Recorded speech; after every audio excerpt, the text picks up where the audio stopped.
छिट्टै पैसा दिन्छु। ठीक छ नि भाइ, म घर गएर शान्तिसँग सल्लाह लिन्छु अनि तिमीलाई भोलि निर्णय दिन्छु। हुन्छ दाइ, अब अहिले घरतिर लागौँ है त।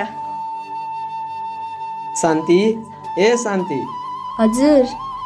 आज रमेश भाइ भेटेको थियो, उसले विदेश जाने सोच बनाएर रहेछ अनि विदेश जानुभन्दा अगाडि बिहे पनि गर्छु भन्दै थियो। उसले त झन् हाम्री छोरी रश्मिको हात माग्दै थियो। के छ त तिम्रो विचार?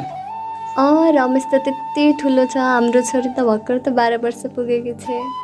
थैट तिम्रो बुद्धि, हामीलाई कति धेरै ऋण लागेको छ। झन् उसले त दाइजो साइजो पनि लिँदैन भन्दै थियो, उल्टै हामीलाई पैसा दिन्छु भन्थ्यो। छोरीले मान्ने हो कि होइन? तिमी जेसुकै गर। भोलिपल्ट। ओहो दाइ, के छ खबर? ठीक छ भाइ, आऊ बस। हिजोको कुरा के भयो त? अब दाइ भनौँ कि ससुराबा भनौँ? हिजोको कुरा मिलिसक्यो, अब ससुराबा भन्नुहोस् न जय साहब। ठिक छ नि ससुराबा, अब हामी रश्मिलाई लिन कहीँ ल्याऊ त? शुभ सायद किन ढिला गर्नु जय साहब, भोलि नै आउनुहोस् न। ठिक छ ससुराबा, भोलि म जन्ती लिएर आउँछु, अहिलेलाई छुट्याउँ। हुन्छ जय साहब। शान्ति, ए शान्ति। हजुर। भोलि रमेश जन्ती लिएर आउँछु भन्दैछ, छोरीलाई तयार बनाएर राख है।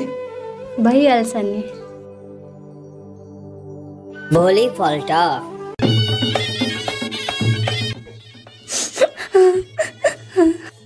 म यो बिहे गर्दैन, मलाई पढेर ठुलो मान्छे बन्नु छ, मैले आफ्नो सपना पुरा गर्नु छ।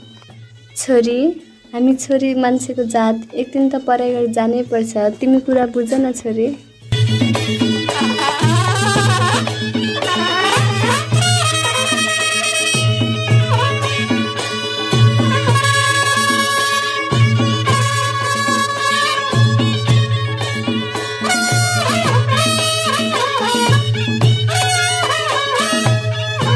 ससुराबा नमस्कार, हामी त आइपुग्यौँ। ठिक छ जय साहब, आउनुहोस् यतै बस्नुहोस् न। ल जय साहब, आजदेखि मेरो छोरी तपाईँलाई सुम्पे, मारे पनि काटे पनि तपाईँको जिम्मा। चिन्ता नगर्नुहोस् ससुराबा, म तपाईँकी छोरीलाई रानी बनाएर राख्छु। एकछिन पक्नुहोस्। सरोजाजी, तपाईँ यहाँ? हो म। तपाईँ गलत काम गर्दै हुनुहुन्छ।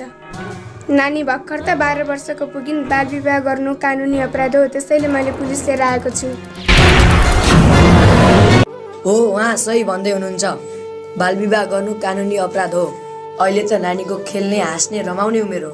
यदि हामीले सानै उमेरमा विवाह गरायौँ भने उनको भविष्य अन्धकार हुन्छ।